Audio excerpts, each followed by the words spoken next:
메콩강에 남겨둔 사랑 2편. 메콩의 밤, 우리가 서로를 선택하던 시간. 메콩강가에 어둠이 내려앉은 밤이었다. 정글에서 올라오는 습기가 땀처럼 몸에 들러붙고 먼 데서 폭발음이 둔탁하게 울려왔다. 그날도 나는 야간 근무를 마치고 작은 등 하나의 의지에 소대 텐트 안에 앉아 있었다.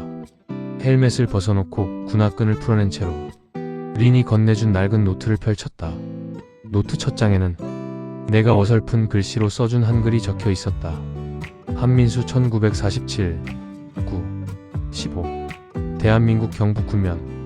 그 아래에는 린이 서툰 글씨로 따라 쓴 한국어 문장이 있었다. 민수 사랑, 민수 약속. 나는 그 글자를 손가락으로 한 번씩 짚어가며 작게 중얼거렸다. 린, 나도 약속 지킬게. 텐트 밖으로 나가자 메콩 강물 위로 달빛이 길게 흘러내리고 있었다. 저 멀리 린의 마을 쪽에서 아주 작은 등불 하나가 깜빡이는 게 보였다. 그 불빛이 마치 그녀의 마음 같았다. 멀리 있지만 분명히 거기에 있는 린을 처음 만난 지 반년쯤 됐을 때였다. 내 마음은 이미 그녀에게 가 있었다. 총을 쏘는 손보다 그녀의 손을 잡을 때 더 떨렸다. 왜 그런지 전쟁터에서 사랑은 더 빨리 자랐다. 오늘이 끝인지 내일이 있는지 장담할 수 없었기 때문인지도 몰랐다. 린의 마을은 메콩강 지류를 따라 조그맣게 자리 잡은 곳이었다. 낮에는 아이들이 강가에서 놀고 여자들은 빨래를 하고 남자들은 배를 탔다. 우리는 그 마을에 자주 순찰을 나갔다. 하지만 어느 순간부터 그 순찰은 나에게 근무가 아니라 약속이 되었다. 린의 집은 마을에서도 유난히 작은 초가였다. 지붕은 솟을 듯 내려앉아 있었고 대나무로 엮은 벽 사이로 바람이 숭숭 들이쳤다. 처음 그 집에 들어갔을 때 나는 어색하게 서 있었다. 군복에 묻은 흙과 땀 냄새가 이 작은 집을 더럽히는 것만 같았다. 린이 웃으며 말했다. 민수, 여기는 괜찮아요. 전쟁보다 당신 냄새가 더 좋아요. 나는 그 말에 얼굴이 뜨거워져 괜히 목을 긁적였다. 나 냄새 많이 날 텐데. 전쟁 냄새 말고 사람 냄새. 그녀는 그렇게 말하고 낡은 주전자에 물을 올렸다. 끓는 물에 베트남 차를 몇 입 넣고 나에게 작은 사기잔을 내밀었다. 마셔요. 오늘도 살아 돌아왔으니까. 나는 조심스럽게 잔을 두 손으로 받았다. 뜨거운 잔의 온기가 손바닥에 스며들었다. 그 온기가 그대로 가슴까지 올라오는 것 같았다. 우리는 서로의 말을 배웠다. 나는 린에게 한국어를 가르쳤다. 사랑, 사마이너스랑. 그녀는 어설프게 따라했다. 나는 웃음을 참지 못하고 입술 모양을 손으로 가리키며 다시 말했다. 혀를 조금 말아서랑. 그러자 그녀가 웃음 섞인 목소리로 따라했다. 사랑. 그 한마디가 왜 그렇게 가슴을 울리는지 몰랐다. 이번에는 린이 나를 가르칠 차례였다. ANHYUM. 아니 UM? 아니 그렇게 아니에요. 그녀는 내 옆으로 바짝 다가와 내 입술 모양을 눈으로 따라보더니 천천히 다시 말했다. ANHYUM. 그리고 웃으며 통역해 주었다. 민수, 나 사랑해. 그 말을 듣는 순간 나는 바보처럼 멍해졌다. 그녀가 장난을 치는 건지 진심을 말하는 건지 한순간 알 수 없었다. 그게 진짜 무슨 뜻인데? 그냥 당신이 알면서. 그녀는 고개를 떨구며 웃었다. 그 웃음 뒤에 오랜 전쟁을 견딘 사람만이 가진 슬픔이 살짝 비치는 걸 나는 놓치지 못했다. 어느 날이었다. 순찰을 마치고 마을에 들렀을 때 린이 강가에서 빨래를 하고 있었다. 햇빛이 강물에 반사되어 반짝였고 린의 머리카락이 바람에 흩날렸다. 나는 멀리서 한참 동안 그 모습을 보고만 있었다. 전쟁터 한복판에서 그녀만은 다른 시간대에 사는 사람 같았다. 총소리도 폭발음도 닿지 않는 곳에 있는 사람. 린이 나를 발견하고 손을 흔들었다. 민수, 여기. 나는 일부러 천천히 걸어갔다. 머릿속에선 온갖 말들이 떠올랐다. 보고 싶었다. 오늘도 살았구나. 정말 예쁘다. 하지만 입 밖으로 나온 건 어설픈 한마디였다. 밥 먹었어? 린은 피식 웃음을 터뜨렸다. 응, 조금. 민수는? 나? 아직. 그럼 오늘도 우리 집에서 밥 먹어요. 그 말에 내 심장은 이유 없이 빨리 뛰었다. 린의 엄마는 작고 마른 체구에 미소가 많은 사람이었다.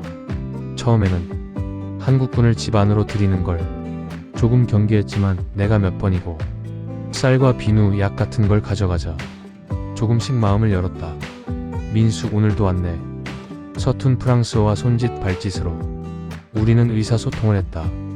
나는 린의 엄마를 어머니라고 불렀고 어머니는 그 말을 좋아했다. 어머니, 오늘은 이거요. 나는 한국에서 들고 온 인삼 캔디를 꺼내 건넸다. 어머니는 그것을 받아들고 한참이나 이리저리 돌려보더니 웃으며 말했다. 민수 좋은 사람. 그 말에 린이 옆에서 거들었다. 어머니, 내가 먼저 좋아했어요. 나는 괜히 기침을 했다. 그렇게 마음대로 말하면 어떡해. 린은 장난기 어린 눈빛으로 말했다. 전쟁인데 마음 정도는 마음대로 해도 되잖아. 그 한마디에 공기 속에 잠깐 정적이 흘렀다. 그렇다. 우리는 전쟁 한가운데 있었다. 언제 어디서 총알이 날아올지 모르는 곳에서 마음 하나만큼은 마음대로 하고 싶었다. 그의 우기 전선은 더 험해졌다. 날씨는 눅눅했고 정글 속에는 눈에 보이지 않는 함정이 많았다. 부대 내부에선 매일같이 긴장된 공기가 감돌았다. 어느 날 새벽 우리는 급히 출동 명령을 받았다. 근처 마을에 베트콩이 숨어 있다는 첩보다. 강 건너 둑길 쪽 수상하다. 그 마을이 혹시 린이 사는 마을일까? 가슴이 덜컥 내려앉았다. 트럭에 올라타면서도 머릿속엔 온통 린과 어머니 얼굴만 떠올랐다. 제발 거기가 아니길. 하지만 메콩강 지류를 따라 트럭이 멈춰선 곳은 너무 익숙한 풍경이었다. 린의 마을이었다. 마을 주변은 이미 불안한 기색이 역력했다. 어디선가 연기가 피어오르고 깨 짖는 소리와 아이 울음소리가 섞여났다. 우리는 조심스럽게 포위망을 좁혀갔다. 소대장은 손짓으로 좌우를 나누며 말했다. 민수, 너는 이쪽 골목 맡아. 여자와 아이부터 먼저 확인해. 나는 고개를 끄덕이며 담장 사이를 조심스럽게 걸었다. 머릿속은 이미 전투 상황보다 린의 안전만을 생각하고 있었다. 그때 어디선가 총성이 터졌다. 짧고 날카롭게 우리의 대응 사격이 이어졌다. 귀가 멍멍해질 정도로 총소리가 연속해서 터졌다. 나는 본능적으로 몸을 낮추며 전방을 겨누었다. 엄폐, 좌측, 좌측. 전우들의 고함 소리, 탄피가 바닥에 떨어지는 소리, 허공을 가르는 탄알 소리. 그 와중에도 내 마음은 한 곳만 향해 있었다. 린, 제발 린. 전투는 생각보다 길지 않았다. 베트콩 몇 명이 급히 도망친 흔적이 있었지만 우리는 더 깊게 추격하지 못했다. 마을 안쪽에선 사람들의 울음소리가 들려왔다. 어디에 포탄이 떨어졌는지, 어디에서 불이 났는지 정확히 파악할 수 없었다. 나는 전투가 끝나자마자 소대장의 눈치를 보지도 않고 린의 집 쪽으로 뛰었다. 민수, 어디가? 뒤에서 누가 부르는 소리가 들렸지만 나는 멈출 수 없었다.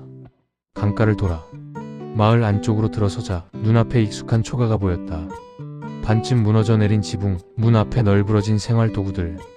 나는 가슴이 내려앉는 기분으로 거칠게 문을 밀어 열었다. 린. 대답은 없었다. 린. 어머니. 집안은 어두웠고 먼지 냄새와 탄 냄새가 섞여 있었다. 그때 안쪽에서 작은 기침 소리가 났다. 콜록. 민수. 나는 그쪽으로 뛰어들어갔다. 어머니가 방 한가운데 무너진 대나무 기둥에 깔린 채 웅크리고 있었다. 어머니. 나는 급히 기둥을 들어 올리고 어머니를 끌어냈다. 어머니의 다리에서 피가 흘러내리고 있었다. 린은요? 린 어디 있어요? 어머니는 숨을 몰아쉬며 말했다. 린 강가 아이들 먼저 피신시켰어. 나는 한 번 더 린의 이름을 불렀다. 린. 이번에는 집 뒤쪽에서 낯익은 목소리가 돌아왔다. 민수. 나는 돌아섰다. 그곳에 흙먼지와 재를 뒤집어 쓴 채 서 있는 린이 있었다. 얼굴엔 긁힌 자국이 있었고 옷은 군데군데 찢어져 있었다. 그녀는 나를 보자마자 주저앉듯 달려와 안겼다. 무서웠어, 민수. 나는 그녀를 꽉 안아주었다. 괜찮아. 이제 끝났어. 나 여기 있어. 그 순간 주위의 총성도 울음소리도 모두 멀어지는 것 같았다. 세계에는 우리 둘만 남은 듯 했다. 그날 밤 마을 수색과 부상자 처치가 끝난 뒤 우리는 임시 야전 진지를 꾸렸다. 어머니는 군의관 처치를 받고 마을 공터에서 쉬고 있었고 린은 물과 음식을 나르며 다친 사람들을 도왔다. 린, 너도 좀 쉬어. 내가 말하자. 그녀는 고개를 저었다. 누군가는 해야 하니까. 전쟁터에선 누가 어른이고 누가 아이인지 구별이 의미가 없었다. 살아있는 사람이 할 수 있는 일을 하는 것뿐이었다. 밤이 깊어갈 무렵 나는 강가로 걸어나갔다. 달빛 아래 메콩강은 묵묵히 흘러가고 있었다. 그 강이 얼마나 많은 피와 눈물을 삼켜왔을까. 잠시 뒤 누군가 내 옆에 다가와 섰다. 민수, 린이었다. 어머니는 지금 자고 계셔. 당신 덕분에 우리는 말없이 강물을 바라보았다. 작은 파문이 일어나고 강바람이 얼굴을 스쳤다. 린이 조용히 입을 열었다. 오늘 정말 죽는 줄 알았어. 나도 그랬어. 그래도 죽기 전에 당신을 한 번 더 볼 수 있어서 그건 다행이었어. 그 말에 가슴이 저려왔다. 나는 린을 향해 몸을 돌렸다. 린. 그녀가 내 쪽을 바라봤다. 달빛이 그녀의 눈동자에 비쳤다. 나는 손을 뻗어 그녀의 볼을 조심스레 감쌌다. 다신 오늘 같은 날 안 왔으면 좋겠다. 그러려면 전쟁이 끝나야겠지. 전쟁이 끝나면 우리 어떻게 될까? 린은 잠시 침묵했다. 글쎄, 그래도 하나는 확실해. 뭐? 전쟁이 끝나도 난 당신을 잊지 못할 거야. 그 말은 총알보다 깊게 박혔다. 나는 더 이상 참지 못하고 그녀를 끌어안았다. 메콩강의 바람과 전쟁의 냄새 사이에서 우리는 서로의 체온에 기대섰다. 입술이 닿는 순간 시간이 멈춘 듯 했다. 그 키스에는 살아남은 자의 죄책감도, 오늘을 살아낸 안도도, 내일을 기약하지 못하는 두려움도 모두 섞여 있었다. 하지만 그 모든 감정 위에 한 가지가 또렷하게 남았다. 사랑. 그날 이후 우리는 더 이상 친한 사람이 아니었다. 우리는 명백하게 서로를 사랑하는 사이였다. 순찰 나가는 길에도, 야전에서 잠깐 눈 붙이는 시간에도 내 머릿속은 온통 린의 얼굴로 가득했다. 부대원들도 눈치를 채기 시작했다. 야, 한일병, 너 그 마을 아가씨 좋아하지? 뭔 소리야. 다 티난다 이 사람아. 총 들고 진지 나갈 때보다 그 집 앞 지나갈 때 더 표정이 밝아. 장난 섞인 말이었지만 나는 부정할 수 없었다. 소대장은 굳이 아무 말도 하지 않았다. 대신 어느 날 담배 한 개비를 건네며 말했다. 한일병, 네 소대장님, 사람은 살아있는 동안 누굴 사랑해야 한다. 다만 너무 깊이만 빠지지 마라. 여긴 전쟁터다. 나는 그 말의 무게를 알고 있었다. 하지만 이미 너무 늦었다. 나는 전쟁 한가운데서 한 여자를 깊이 사랑하게 되어버렸다. 시간은 흘렀다. 정글의 계절이 몇 번이나 바뀌는 동안 우리는 함께 웃고 함께 울고 함께 하루를 견뎌냈다.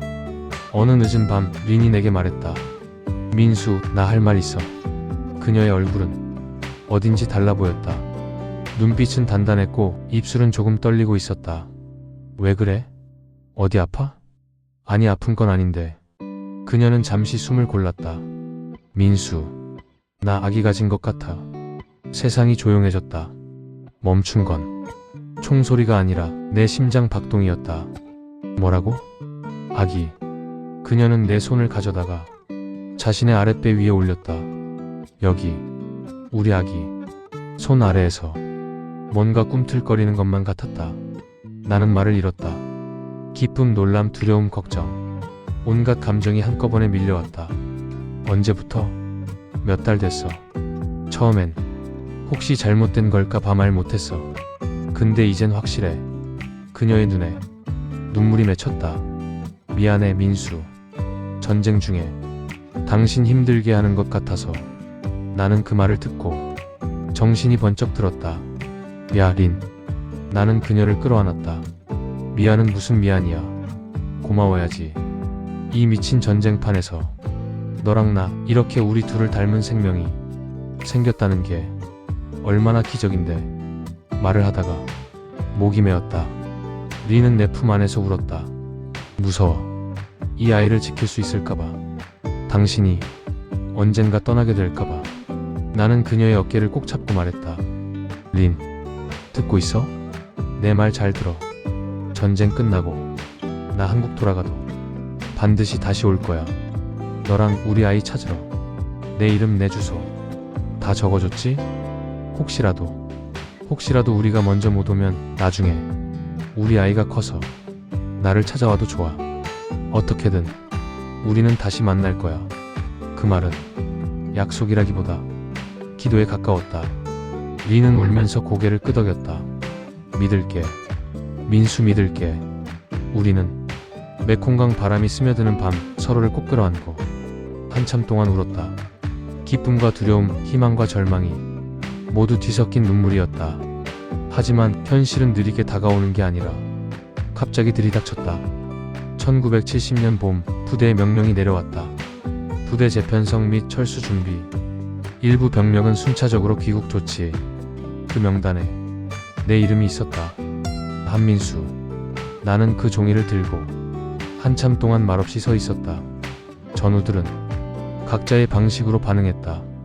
야, 이제 집에 가는구나. 좋겠다. 한국 가면 소주부터 마셔야지. 하지만 내 머릿속엔 한국도 소주도 없었다. 오직 한 사람, 한 생명만 떠올랐다. 린. 그리고 우리 아기. 그날 밤 나는 몰래 외출 허가를 받아 린의 마을로 향했다. 강가 길을 따라 걸으며 수없이 마음속으로 연습했다. 나 한국 가게 됐어. 잠시뿐이야. 반드시 돌아올게. 우리 아이 잘 지켜줘. 말은 쉬웠지만 어떻게 그녀의 눈을 보고 그 이야기를 꺼내야 할지 도무지 감이 잡히지 않았다. 린의 집에 도착했을 때 문은 굳게 닫혀 있었다. 린? 나는 조심스럽게 문을 두드렸다. 린 나요. 민수. 잠시 뒤 문이 열렸다. 어머니가 먼저 얼굴을 내밀었다. 민수 왔구나. 그 얼굴엔 알 수 없는 그림자가 드리워져 있었다. 어머니 리는요? 어머니가 한쪽을 가리켰다. 안에 있어. 나는 조심스럽게 방 안으로 들어갔다. 리는 낮은 침상에 앉아 있었다. 예전보다 살이 조금 빠져 보였지만 얼굴은 이상하게 더 단단해 보였다. 그녀는 나를 보자 조용히 미소 지었다. 왔네. 나는 아무 말도 못하고 그녀 앞으로 다가갔다. 그녀의 배는 눈에 띄게 불러 있었다. 많이 자랐네. 응. 당신이 만져볼래? 나는 조심스럽게 손을 내밀어 그녀의 배 위에 올렸다. 손바닥 아래로 미묘한 움직임이 느껴지는 것 같았다. 이게 우리 아기야? 응. 눈물이 날 것 같았다. 린. 응? 나 한국으로 돌아가야 해. 방 안의 공기가 한순간 얼어붙는 느낌이었다. 린의 눈빛이 미세하게 흔들렸다. 언제? 곧. 몇 달 안에. 그녀는 숨을 깊이 들이마셨다가 천천히 내쉬었다. 그럴 줄 알았어. 린나. 괜찮아. 그녀가 먼저 말했다. 전쟁은 끝나지 않았지만 언젠간 당신이 돌아가야 한다는 거 나도 알고 있었어. 그래도 이렇게 빨리일 줄은. 린은 내 손을 꼭 잡았다. 민수. 응. 나 하나만 약속해줘. 뭔데? 살아서 돌아가. 살아서. 어디에 있든 살아있어줘. 그러면 언젠가 우리는 다시 만날 수 있을 테니까. 나는 그 말을 들으며 가슴이 미어졌다. 나도 약속 하나 해줘. 응. 너도 살라고. 우리 아기랑 같이 어떤 일이 있어도 살아서 버텨줘. 리는 고개를 끄덕였다. 할게. 약속? 그날 밤 우리는 처음 만났던 날보다 더 깊게 서로를 끌어안았다. 바람 소리, 강물 소리, 먼 데서 울리는 포성. 그 모든 소리를 우리는 묵묵히 견뎌냈다. 서로의 온기를 기억하기 위해, 어떤 상황에서도 잊지 않기 위해. 하지만 전쟁은 약속을 기다려주지 않았다. 철수 준비가 본격화되면서 마을 접근은 점점 어려워졌다. 민수, 이제 더 이상 지정구역 밖 이동은 안 된다. 알지? 상관의 말은 단호했다. 하지만 소대장님, 거기 민간인들 중에 다 안다.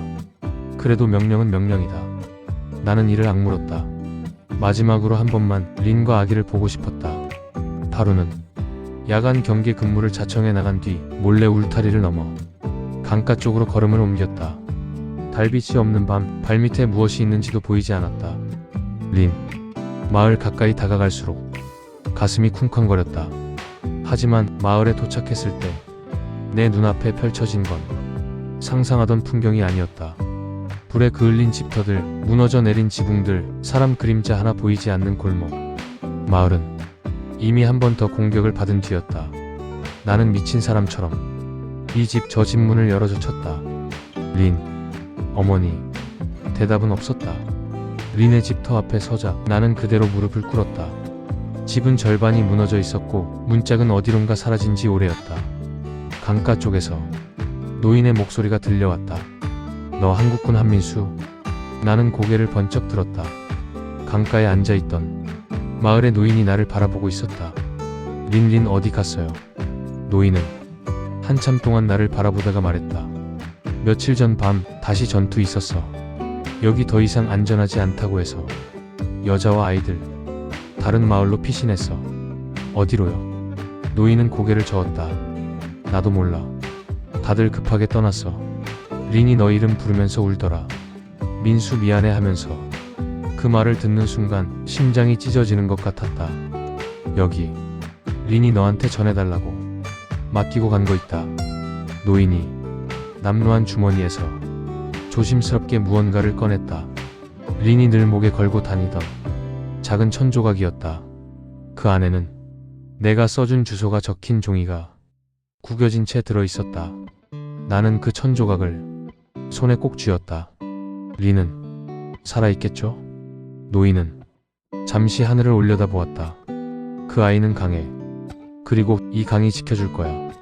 메콩강은 아무 말도 하지 않고 묵묵히 흘러가고 있었다. 나는 강가에 그대로 주저앉았다. 목이 타들어가는 것처럼 아팠다. 린, 미안해. 나는 강물 앞에서 한참을 울었다. 부대 복귀 시간이 다가오는 것도 잊어버린 채였다. 결국 나는 린과 그녀의 뱃속에 있던 우리 아이를 찾지 못한 채 한국으로 돌아갈 수밖에 없었다. 귀국 수송기를 타고 활주로를 떠날 때 나는 창문에 얼굴을 바짝 대고 아래를 내려다보았다. 초록색 정글과 구불구불한 메콩강이 조각조각 이어져 있었다. 어디쯤일까? 어디쯤에 너와 우리 아이가 있을까? 눈물이 앞을 가렸다. 나는 주머니 속에서 린의 천조각을 꺼내 손에 꼭 쥐었다. 내 손바닥은 땀과 눈물로 젖어갔다. 린, 반드시 돌아올게. 살아서 버텨줘. 너도 우리 아이도. 수송기는 천천히 고도를 높였다. 메콩강이 점점 작아졌다. 하지만 그 강 위에 남겨놓고 온 사랑은 점점 더 내 가슴 속에서 커져만 갔다. 여기까지가 내 2편의 끝이다. 한국 땅을 밟은 뒤의 이야기는 또 다른 시작이었다. 하지만 아무리 시간이 흘러도 메콩의 밤과 린의 눈동자 그리고 그녀의 배 위에 올려두었던 내 손의 감각은 결코 잊히지 않았다.